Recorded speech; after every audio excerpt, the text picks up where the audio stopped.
60% ನಾಮಫಲಕ ಅಳವಡಿಕೆಗೆ dead line ಇಂದಿಗೆ ಅಂತ್ಯವಾಗ್ತಾ ಇರೋ ಹಿನ್ನೆಲೆಯಲ್ಲಿ 60% ಕನ್ನಡ ಬಳಕೆಗೆ ಆಗ್ರಹಿಸಿ ಕನ್ನಡದ ಒಕ್ಕೂಟ ಜಾಥಾವನ್ನ ಹಮ್ಮಿಕೊಳ್ಳಕ್ಕೆ ನಿರ್ಧಾರ ಮಾಡಿದೆ. ಕನ್ನಡ ಹೋರಾಟದ ಒತ್ತಡಕ್ಕೆ ಸರ್ಕಾರ ಸುಗ್ರೀವಾಜ್ಞೆ ತರೋದಲ್ಲ, ನಾಳೆ ಇಂಗ್ಲಿಷ್ ನಾಮಫಲಕಗಳು ಇರುವ ಭಾಗಗಳಲ್ಲಿ ಹೋರಾಟವನ್ನ ಕೈಗೊಳ್ತೀವಿ.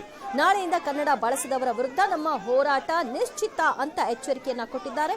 ಆಂಗ್ಲ ನಾಮಫಲಕಗಳು ಕಂಡ್ರೆ ಮಸಿ ಬಳಿತೀವಿ ಅನ್ನುವಂತಹ ಆಕ್ರೋಶವನ್ನು ಕೂಡ ಈಗಾಗಲೇ ವ್ಯಕ್ತಪಡಿಸಿದ್ದಾರೆ.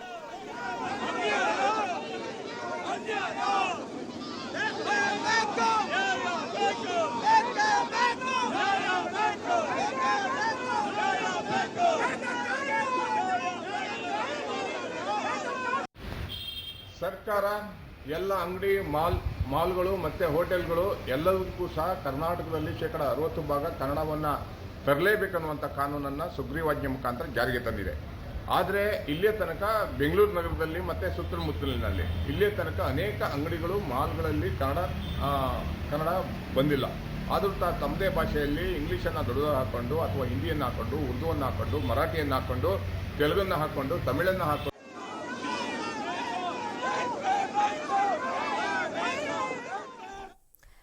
ಈ ಬಗ್ಗೆ ಮತ್ತಷ್ಟು ಮಾಹಿತಿ ಪಡೆಯೋಣ ನಮ್ಮ ಪ್ರತಿನಿಧಿ ಪ್ರಕಾಶ್ ಇಂದ. ಪ್ರಕಾಶ್, ಈವರೆಗೂ ಮಾಲ್ಗಳಿರಲಿ ಅಥವಾ ಅಂಗಡಿಗಳಿರಲಿ ರಾಜ್ಯಪಾಲರ ಅಂಕಿತ ಆಗಿಲ್ಲ, ಆ ಕಾರಣಕ್ಕೆ ನಾವಿನ್ನೂ ನೋಡ್ಕೊಳ್ಳೋಣ ಅನ್ನುವಂತ ನಿರ್ಧಾರಕ್ಕೆ ಬಂದಿದ್ರು. ಈಗ ಅದೆಲ್ಲ ಆಗಿದೆಯಲ್ಲ, ಇನ್ನೂ ಏನಂತೆ ಬದಲಾವಣೆ ತರಲಿಕ್ಕೆ? ದಿವ್ಯ, ನಗರದ ಬಹುತೇಕ ಪ್ರದೇಶಗಳಲ್ಲಿ ಕನ್ನಡ ಕಡ್ಡಾಯ ನಾಮಫಲಕಗಳನ್ನ ಇನ್ನೂ ಕೂಡ ಅಳವಡಿಕೆ ಮಾಡಿಕೊಂಡಿಲ್ಲ.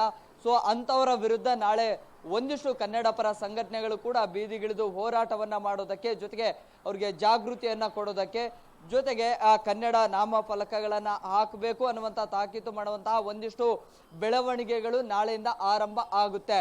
ಸೊ ಇವತ್ತು ಕೂಡ ಆ ವಾಣಿಜ್ಯ ಮಳಿಗೆಗಳ ಮಾಲೀಕರಿಗೆ ಜಾಗೃತಿಯನ್ನು ಮೂಡಿಸುವಂತ ನಿಟ್ಟಿನಲ್ಲಿ ಕಾಲ್ನಡಿಗೆ ಜಾಥಾವನ್ನು ಕೂಡ ಹಮ್ಮಿಕೊಂಡಿದ್ರು. ಆದರೆ ಪೊಲೀಸರು ಅದಕ್ಕೆ ಅವಕಾಶವನ್ನು ಕೊಡಲಿಲ್ಲ. ಆದರೆ ಈವರೆಗೂ ಕೂಡ ಬಹುತೇಕ ಅಂಗಡಿ ಮಳಿಗೆಗಳಲ್ಲಿ ಕನ್ನಡ ಕಡ್ಡಾಯ ನಾಮಫಲಕಗಳನ್ನ ಇನ್ನೂ ಕೂಡ ಅಳವಡಿಕೆ ಮಾಡಿಕೊಂಡಿಲ್ಲ.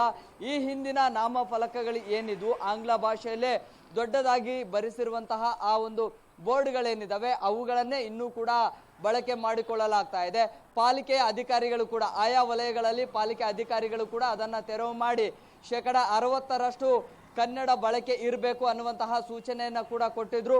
ಅದಾದ ಬಳಿಕವೂ ಕೂಡ ಒಂದಿಷ್ಟು ವಾಣಿಜ್ಯ ಮಳಿಗೆಗಳ ಮಾಲೀಕರು ಅಳವಡಿಕೆ ಮಾಡಿಕೊಂಡಿಲ್ಲ. ಅಂತವರ ವಿರುದ್ಧ ನಾಳೆ ಬಿಬಿಎಂಪಿಯ ಅಧಿಕಾರಿಗಳು ಕೂಡ ಆಯಾ ಭಾಗಗಳಿಗೆ ಹೋಗಿ ಅವರಿಗೆ ವಾರ್ನ್ ಮಾಡುವಂಥದ್ದು, ಅದನ್ನ ತೆರವು ಮಾಡುವಂತಹ ಒಂದಿಷ್ಟು ಪ್ರಕ್ರಿಯೆಗಳು ಕೂಡ ಆಗುತ್ತೆ. ಅದರ ಜೊತೆಗೆ ಕನ್ನಡ ಪರ ಸಂಘಟನೆಗಳು ಕೂಡ ಒಂದ್ ರೀತಿಯಲ್ಲಿ ಸಿಡಿಮಿಡಿಗೊಂಡಿದ್ದಾವೆ, ಅಂದ್ರೆ ಆಕ್ರೋಶಕ್ಕೆ ಒಳಗಾಗಿದ್ದಾವೆ. ಇಷ್ಟೆಲ್ಲ ಹೋರಾಟ ಮಾಡಿ ಸರ್ಕಾರ ಕೂಡ ಇಷ್ಟೆಲ್ಲ ನಿಯಮಗಳನ್ನು ಜಾರಿ ತಂದ್ರು ಕೂಡ ವಾಣಿಜ್ಯ ಮಳಿಗೆಯ ಮಾಲೀಕರು ಇನ್ನೂ ಕೂಡ ಎಚ್ಚೆತ್ಕೊಳ್ತಾ ಇಲ್ಲ, ಕನ್ನಡದಕ್ಕೆ ಆದ್ಯತೆಯನ್ನ ಕೊಡ್ತಾ ಇಲ್ಲ ಅನ್ನುವಂತಹ ಆಕ್ರೋಶಕ್ಕೆ ಒಳಗಾಗಿದ್ದಾರೆ. ಸೊ ಹೀಗಾಗಿ ನಗರದ ಬಹುತೇಕ ಭಾಗಗಳಲ್ಲಿ ನಾಳೆ ಕನ್ನಡ ಪರ ಹೋರಾಟಗಾರರು ಕೂಡ ಬೀದಿಗಿಳಿದು ಎಲ್ಲೆಲ್ಲಿ ಆಂಗ್ಲ ನಾಮಫಲಕಗಳಿದಾವೆ ಅವುಗಳನ್ನ ಮಸಿ ಬಳಿತೀವಿ ಅವುಗಳಿಗೆ ಅನ್ನುವಂತಹ ಎಚ್ಚರಿಕೆಯನ್ನು ಕೂಡ ಕೊಟ್ಟಿದ್ದಾರೆ. ನಾರಾಯಣಗೌಡರ ಬಣದಿಂದ ಕೂಡ ಇವತ್ತು ಸಂಜೆ ತುರ್ತು ಸಭೆಯನ್ನ ಕರೆದಿದ್ದಾರೆ. ಆ ಸಭೆಯಲ್ಲಿ ನಾಳಿನ ಹೋರಾಟಗಳು ಹೇಗಿರಬೇಕು, ಯಾವ ರೀತಿಯಾಗಿ ನಾವು ಹೋಗಬೇಕು, ಜೊತೆಗೆ ಜಾಗೃತಿ ಅಭಿಯಾನ ಮಾಡಬೇಕಾ ಅಥವಾ ಅವ್ರಿಗೆ ವಾರ್ನ್ ಮಾಡಬೇಕಾ ಅನ್ನುವಂಥದ್ದನ್ನು ಕೂಡ ಚರ್ಚೆ ಮಾಡಲಾಗುತ್ತೆ. ದಿವ್ಯಾ, ಥ್ಯಾಂಕ್ ಯು ಪ್ರಕಾಶ್, ನಿಮ್ಮೆಲ್ಲ ಮಾಹಿತಿಗೆ. 60% ಕನ್ನಡ ನಾಮಫಲಕಗಳ ಅಳವಡಿಕೆಗೆ ಗಡುವೇನಿತ್ತು ಅದು ಇವತ್ತಿಗೆ ಅಂತ್ಯವಾಗ್ತಿದೆ. ನಾಳೆಯಿಂದ ಎಲ್ಲರೂ ಕೂಡ ಕಡ್ಡಾಯವಾಗಿ 60% ನಾಮಫಲಕವನ್ನ ಕನ್ನಡದಲ್ಲಿ ಇರುವಂತೆ ನೋಡ್ಕೊಳ್ಬೇಕು.